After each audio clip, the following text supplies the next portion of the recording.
But let me ask you this.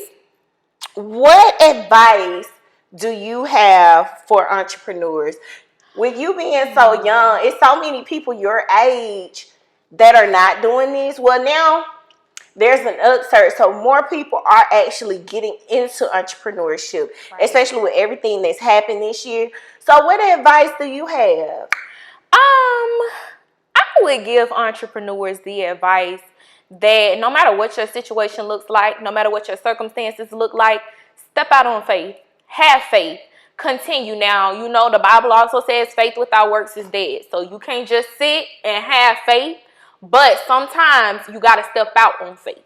Even when the circumstances don't look like they should, you have to trust that you can step out on faith.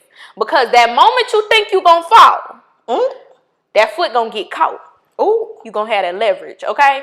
So you just got to get on out there, make it happen, you know, continue to be you. Always be you. There's going to be something about you that's going to distinguish your business from anybody else. I tell people all the time, guess what? It's a million nail techs in the world, but ain't none going to do it like me. So people always tell me all the time, like, why did you become a nail tech out of all the things you could have became? Because I had a passion for this. And there's something that I do that a lot of other nail techs don't.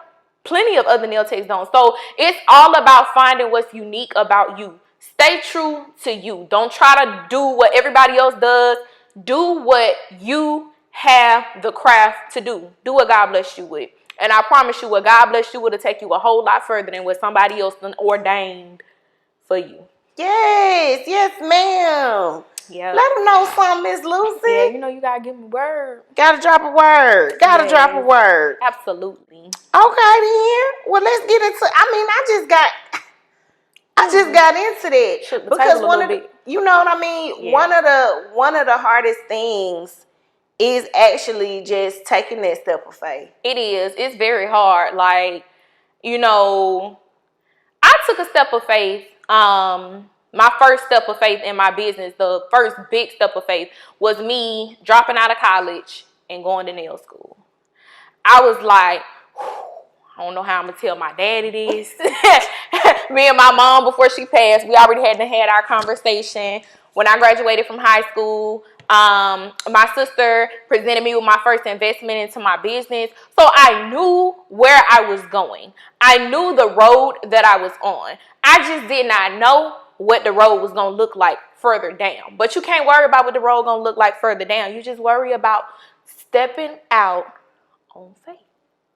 There you go. Look at me now. Youngest licensed nail instructor in Georgia, boo. Bam. All because I dropped out of college and did something else. And you followed your dreams. I did. I had a dream for doing nails. I loved it. And she ain't let nothing stop her. Nothing. So that's something you have to be persistent. You have to be persistent, and you have to put intentions into what you're doing. You can't just do something aimlessly. You know, you have to have intentions for what it is that you're doing. What is the outcome that you want to get from this? You know?